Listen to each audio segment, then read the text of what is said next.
we're talking about today then, Fiona. Well, I think last episode we promised folks that we would come back to talking about what good looks like and how to set things up well.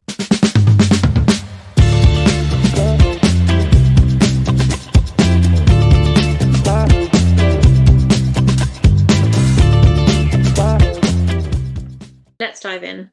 Go on then, Kelly, what are your thoughts? You have to say something when it's topical, when it's happened. Like it's not when there's a concrete example to hook your request to or your correction to. One of the things I always say to people, in every team I've worked in since I learned the convention is like, can you please name your folders consecutively, name your files consecutively? Like that should be a no-brainer to me, but it's amazing how often I've had to say something and then it feels so petty to say something, but actually it really, really irritates me. And then I end up wasting more energy on not just expressing or giving that direction to people. Then yeah, I worry too much about harangue, sounding like I'm being unreasonable. Actually, it's a fairly reasonable request, and it will help everybody be on track and not waste time, not waste cognitive function on trying to unpick which file they're looking for. And I know it's a really small example that I've just spent 10 minutes explaining, but you can see how much it eats me up when it's done poorly, because yeah, ain't nobody got time for that. I just need to be able to get in, look at the thing I need to look at, and then move on to the next thing. So I recently started working with a new virtual assistant, lovely chap called Andy, delightful, and had a moment a bit like that where he'd done something for me. It was basically fine, but then there were a series of like more detailed level settings that I wanted in a particular way. And initially, for about a day and nearly 2 days, I was like, oh, it's fine. I'll just find some time to go back in and sort that out myself. And then I was like, no, stop it, Fiona, because if you don't fix it now, then the next time that you ask him to do that same setup, he won't know that those settings need to be in that particular way. So I caught myself in the moment of not doing the setup of what does good look like. And so I did actually reply and go, this was great, the bit that you've done, and now can you go into this sub-level settings and change this and this, and yeah, I gave myself a little pat on the back. It's like, well done, good catch, very nice. Because it is, you're right, it's so easy for those moments to just whiz by, then we're the ones absorbing the frustration in the moment of going, oh, it's just not quite right. That's it. For me, it's tied in with thinking as a manager about delegation, right? You have to be specific about what the things that matter and then let go of the things that don't. So if you're outcomes focused, it's still okay to say, but there are certain kind of steps that you will need to follow or certain checkpoints I do need you to hit as well as hitting the outcome. And I think also asking people to recount back to you like their perception of what the requirement, the specification or the brief or whatever it is you've given them, to make sure they've understood. Because I've had occasions where team members have said to me, I've explained, they'll be like, I've explained to X person multiple times how to do this or what needs to be done in relation to this task, and they're still not doing it right. So my go-to now is ask them to recount back to you what they're doing and why they're doing it. And you will find the holes, because they will skip over something they don't realize it's important, or they will frame it differently. Repeating what you want, they're not getting what good looks like if they're still making the same error and you're giving them the brief. So I try and do it more actively, but I think it's not, we don't always think about that next step. So we might say, I want this doing. And then when you go back with more feedback, I try and be blunt, be open about it. So I will sometimes go back to someone and be like, I did not specify this, but this is what I also need. And you kind of got to own that. You can't just be like, well, why have you not done this? Did you ask me to? No. But also kind of we probably should be more active. I'm just thinking about my own practice, thinking I need to be more active about this, about literally saying what does the good look like at the end of it. So when you say, we're working on improving, reducing numbers of errors around something, it's that next step. Like, what is the actual KPI that would show us what that would be like? So I'll be like, we had 4 complaints last year. Let's make it 2 this year, guys. That would Mm-hmm. be what good, like, we'll know this is going well Mm-hmm. if we don't have as Mm-hmm. many. And it doesn't necessarily need to be a quantifiable KPI. It could be just that particularly annoying colleague from the other department who's always complaining about this particular thing. If we can cut down the moans on Teams, we're winning.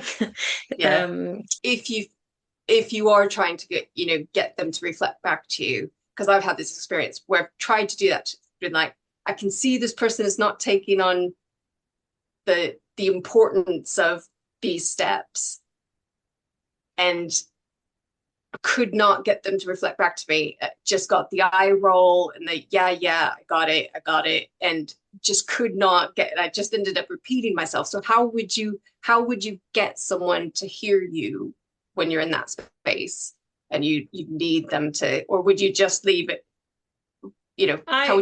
How I, would you deal with that? yeah, I asked them directly to walk me through a process.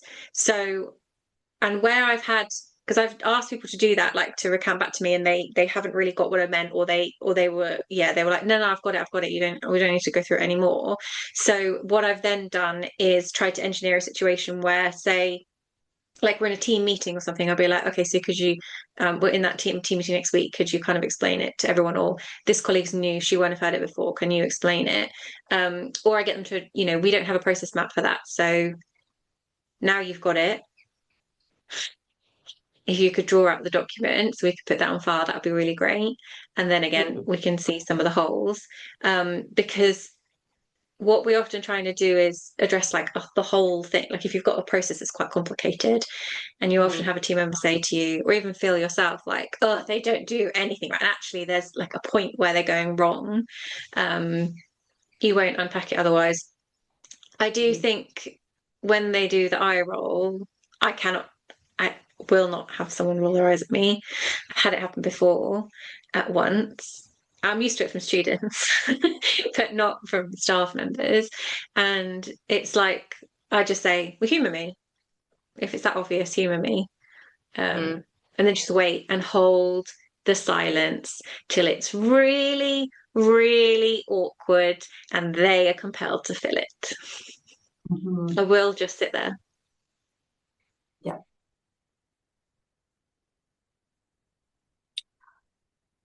The thing I was going to say earlier is I think it can be really helpful, particularly at times like these where people are, still going through restructures and there are recruitment freezes and roles not being filled and things. I think there can be real value for managers in spending a bit of time to consider their operating standards across a team and being able to know when we're fully resourced and have a full team and everything's going great, this is what our operating standard is. We're going for excellent, we're minimizing mistakes and whatever it is that's relevant in your team.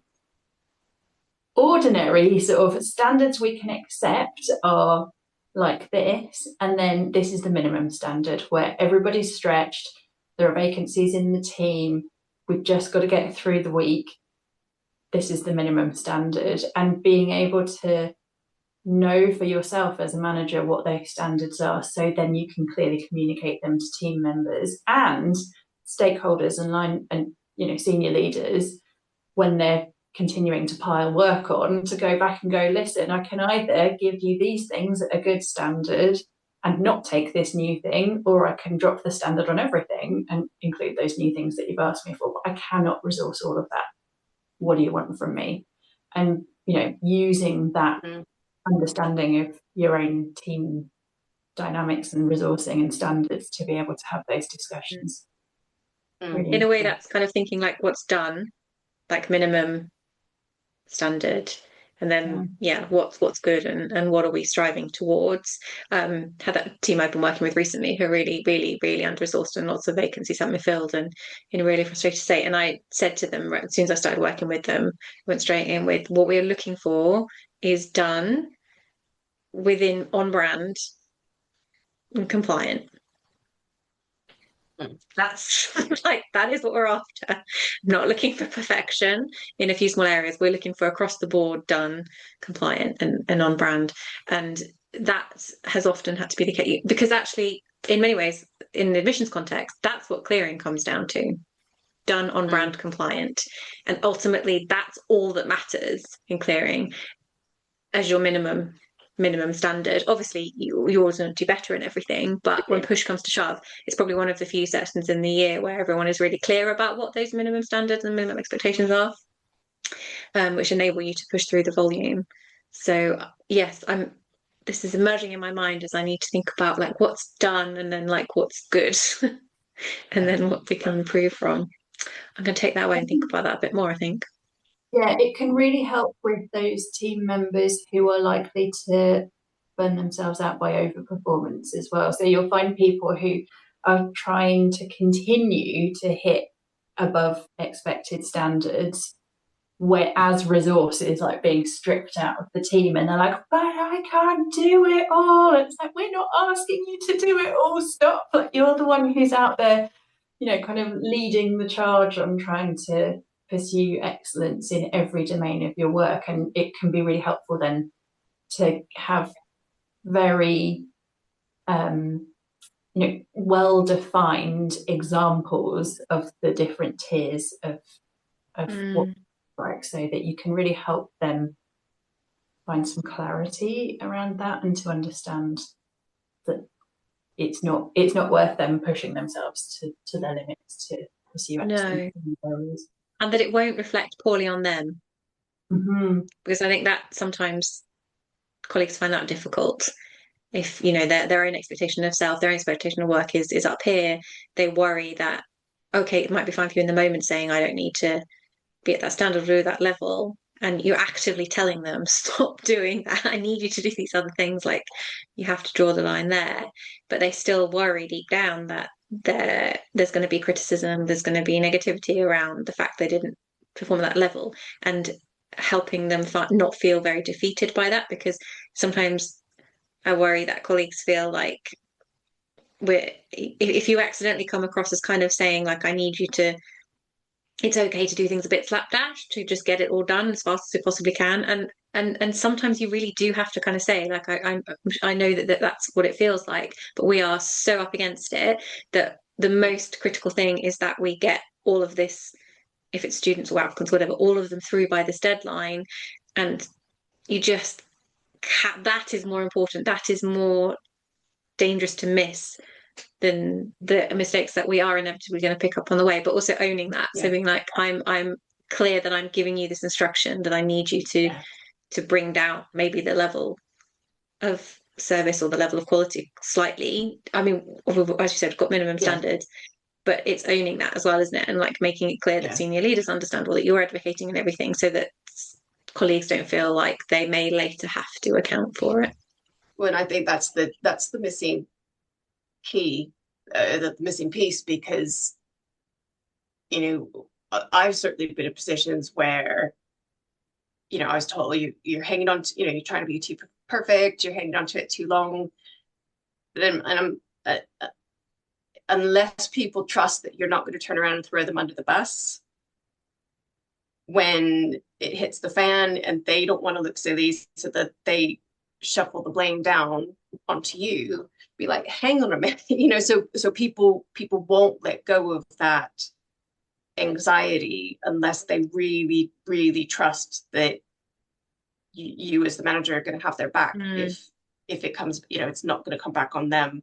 Obviously, if it's a situation that we're talking about, not that they actually have just give it up and quitting and let the ball roll out the door. But where you can kind of take it down a notch and just be like, I can't do perfect, but I can do all right, and this is what the team can deliver. Unless they feel like they're to protect them longer term. So if you have a discussion in team meeting, you do go through what you wanted to, or you have conversations with them. What I've taken when I'm asking them to do something which is a compromise, which is discomforting, I will always make sure I put it in writing to them afterwards, so that they have that point of reference, that really clear written instruction. So for their own reassurance, like I don't think they'll never have to be like hopefully never have to be like receipts, but it helps them, because especially if they have had a bad experience in the before with people saying, I didn't give you that, that's not quite, that's not what I said. Yeah. When I used to be on interview panels, often I would include a question that was to try to understand people's sense of discernment about what was most important. And I always really enjoyed the variety of answers to this question. If you had to make a choice between submitting something on time or submitting something 99% correct, what would you go for? On time. Just so you but know. my exemplar answer is it depends on the thing. Oh, okay. Sorry. Right. No. That's Yeah, the like 99% correct. No. Right, because different people coming from different professional backgrounds have different biases. Don't they? If you come from a deadline-driven background, then you're going to be wanting to be on time. If you come from a compliance background, you're going to want to be perfectly correct. But in the types of roles I was typically recruiting for, there was quite a lot of flex, and so I needed to have a good sense of their discernment about what could be made if it was well communicated.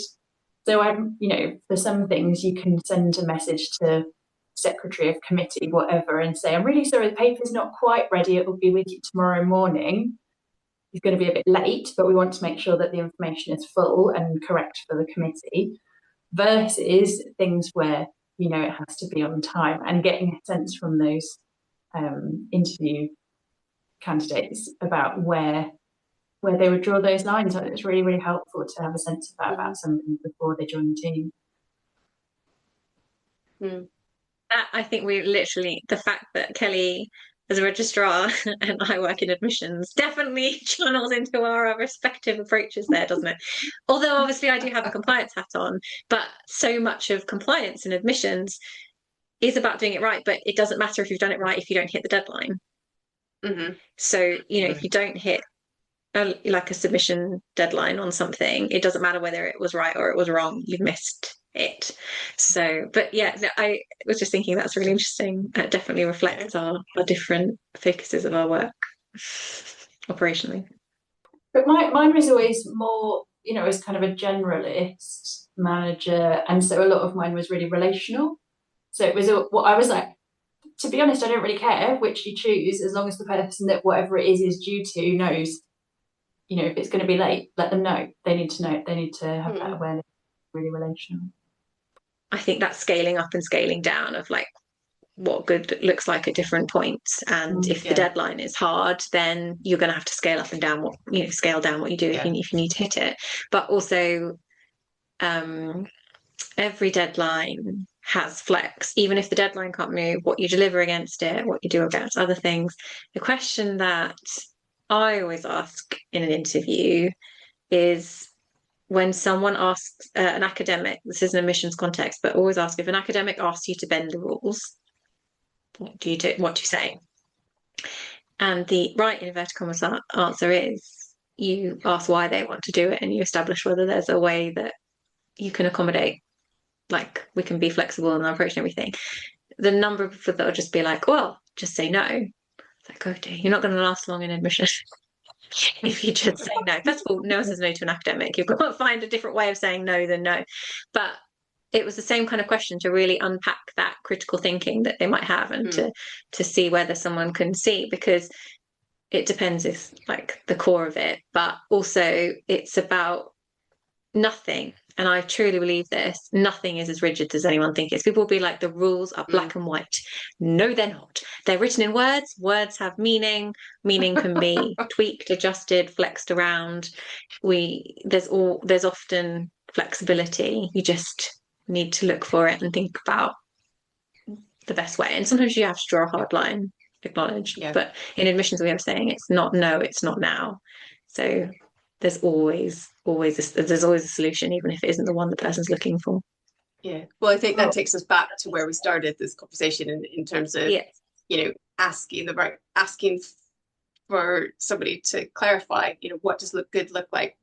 what do deadline, is this a self-imposed deadline? Is this a statutory deadline? Is that, where do we draw the line? And that, where can I flex, and where can, what's non-negotiable, and having the confidence, knowing the right questions to ask, and having the confidence to try and ask them, even if you don't quite know what to ask, but to open that conversation, and to not feel bad about it. Be like, no, this is going to help me deliver better what you want from me. So, yeah, interesting.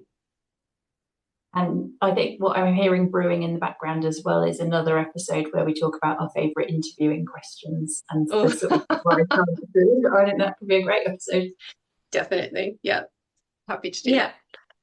I feel like thus endeth our unintentional mini-series in feedback and expectation setting. Thanks for joining. See you next time. Thanks for joining us. Bye. Bye.